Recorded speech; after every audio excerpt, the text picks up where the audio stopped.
Earlier today, President Biden spoke with Prime Minister Netanyahu, as you all have heard. The two leaders discussed the latest developments in Israel and Gaza, and they spoke about the state of Israel's military operations. The president emphasized his bone-deep commitment to ensuring the long-term security of Israel, and he affirmed, as he did in the State of the Union, that Israel has a right to go after Hamas, the perpetrators of the worst massacre of the Jewish people since the Holocaust. A military plan cannot succeed without an integrated humanitarian plan and political plan.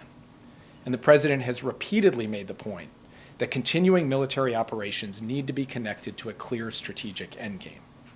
The president told the prime minister again today that we share the goal of defeating Hamas, but we just believe you need a coherent and sustainable strategy to make that happen. Our position is that Hamas should not be allowed a safe haven in Rafah or anywhere else, but a major ground operation there would be a mistake. It would lead to more innocent civilian deaths, worsen the already dire humanitarian crisis, deepen the anarchy in Gaza, and further isolate Israel internationally. More importantly, the key goals Israel wants to achieve in Rafah can be done by other means.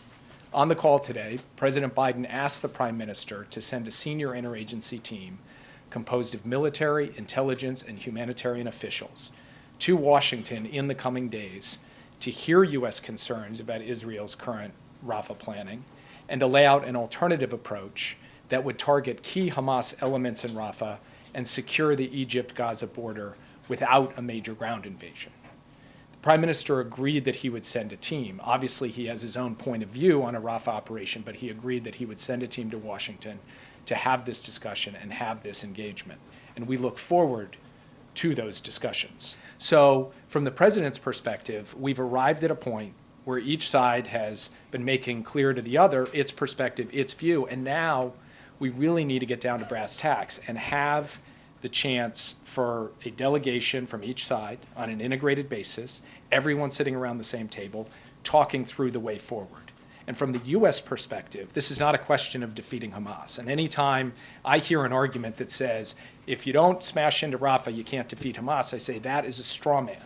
Our view is that there are ways for Israel to prevail in this conflict, to secure its long-term future, to end the terror threat from Gaza, and not smash into Rafah. That's what we're going to present in this integrated way when this team comes. We'll have it back and forth, and we'll let you know how that unfolds as we go forward. The President and the Prime Minister also discussed the ongoing negotiations for an immediate ceasefire for several weeks in return for releasing hostages currently being held by Hamas and other militants in Gaza.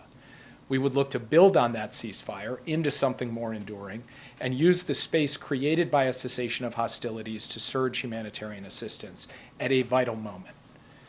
So far, this deal has been more elusive than we would have hoped, but we will keep pressing because we regard this as an urgent priority.